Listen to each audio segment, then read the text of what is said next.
Say E, A, G, L, E, S. Eagles. Say fly, Eagles fly.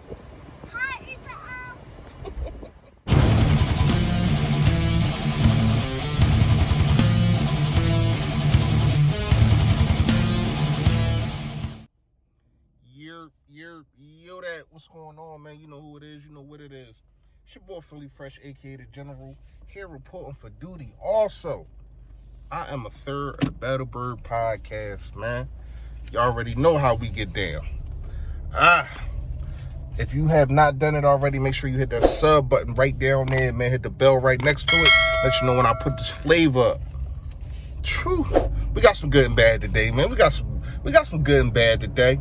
You know, first day of hitting with the pads on, that's always a good day if you're a football player. It's always a good day if you're somebody like me that's just reporting on football players and football teams.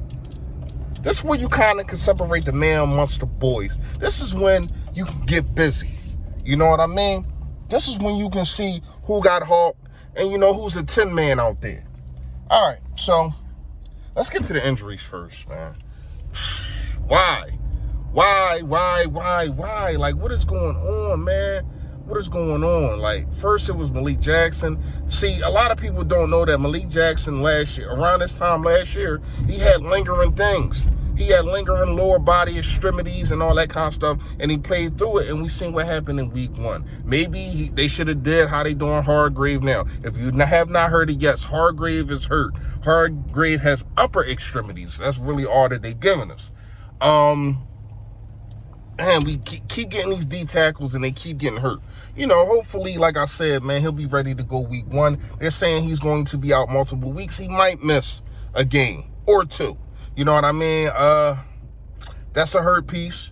But once again, we do have Malik Jackson, and people was wondering why. This is why Howie does what he does.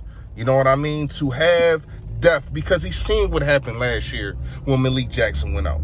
He didn't have anybody really to go with Fletcher Cox. Now we still got Malik Jackson, and hopefully Hargrave has a speedy recovery. Derek Barnett being hurt, from what I'm hearing is that he will be back before Hargrave, so maybe he will play week 1. Here's the thing about Derek Barnett. Derek Barnett needs everything he can get right now. He needs every practice. He needs every minute of massages. Whatever he needs to get, because this is his year. If he wants to get paid, if he wants to be a guy that the Philadelphia Eagles are going to have on a roster for the next 4 years, it's time for him to get busy. So heal up, get better, get well soon. JJ Arcega-Whiteside. That's another man. I mean, it's not too deep as Derek Barnett, because this is only his second year, but we do need him to step up. So, according to people that he's hurt too. Jason Peters, we already know. Jason Peters going to be in and out. We already know he do more in and out than the N1 bull. So, we got to understand that. We got to expect that. 38 years old, you know, it's really only a couple things in life that's for sure. That's your bills, that's death, obviously, and that Jason Peters is going to be in and out of games, in and out of practice. That's just going to happen. So, you know, we're going to take that with a grain of salt, right? Then you got somebody else. I really can't remember, y'all. I really can't remember. Anyway, so now let's get to some of the good, though. I'm hearing dudes is looking good, man. I'm hearing Quez Watkins looking good. I'm hearing Brandon Taylor is looking good. Hitting good, you know. Gave Goddard a nice little over-the-middle hit. Like that. Miles Sanders. Miles Sanders. Yo, the way that they're talking about him, oh, man. They said that he can just shut it down right now. He's so ahead of all the rest of the running backs. And it's crazy, because last year, even with Howard there, they wasn't saying that he was ahead of Howard, but they were saying you can see you can see how fast he processes things and how he's getting things done. And now you can see him already, things already processed. He ready to go. See what I'm saying? They liking Killings. They've been putting Killings in the slot. This is what I'm hearing. They've been putting Killings in the slot. Wow. So is that what you're going to specifically use him as? They saying Rhaegar's looking okay. He's looking good. Dropped a couple punts, but hey, man, who even knows if he's going to play special teams? He might not. What else I got? I got a lot in my head that people have been telling me, man. You know, reliable sources. Ain't no bull crap. That, you know, these are reliable sources. I think that's really all that I got right now, man. Carson. They saying Carson looks like an alien. They saying Carson. They saying that the way that he is focused right now. They have not seen that since basically 2016, going into 2017. They haven't seen that focus. You want to know why? Because he's not hurt. He's not worrying about injuries. He's totally healthy. When he got injured, it was a head injury, and he got over that the next week. So all he has to do, all he's been doing has been studying his players, studying the playbook. He ready to get it in.